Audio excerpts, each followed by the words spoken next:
अच्छा फील हो रहा है। आके भी बहुत खुश लगा, हमारा बच्चे लोग भी कॉन्फिडेंस से खेल रहे हैं।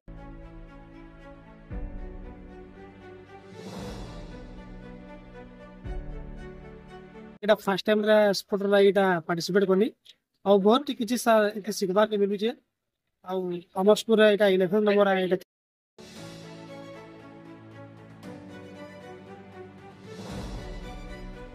ବର୍ଷ ଶେଷରେ ଯୋଉ ଏଇଟା ଖେଳ ହୁଏ ଆନୁଆଲ ସ୍ପୋର୍ଟ ତାଙ୍କର ଉତ୍ସାହ ବହୁତ ଥାଏ। ଆଜି ସେମାନେ ବହୁତ ଖୁସି ଅଛନ୍ତି।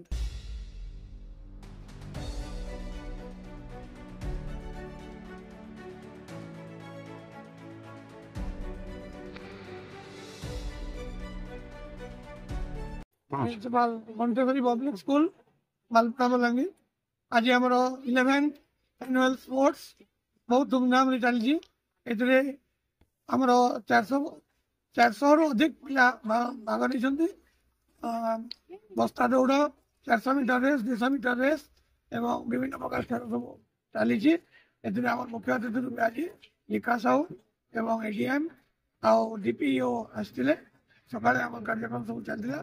बर्तमान मध्य खेल चलता 2 दिन धरी चलो आज आमर प्रतिदिन खेल पीरियड था गेम पीरियड सबको आम प्राक्ट करूँ।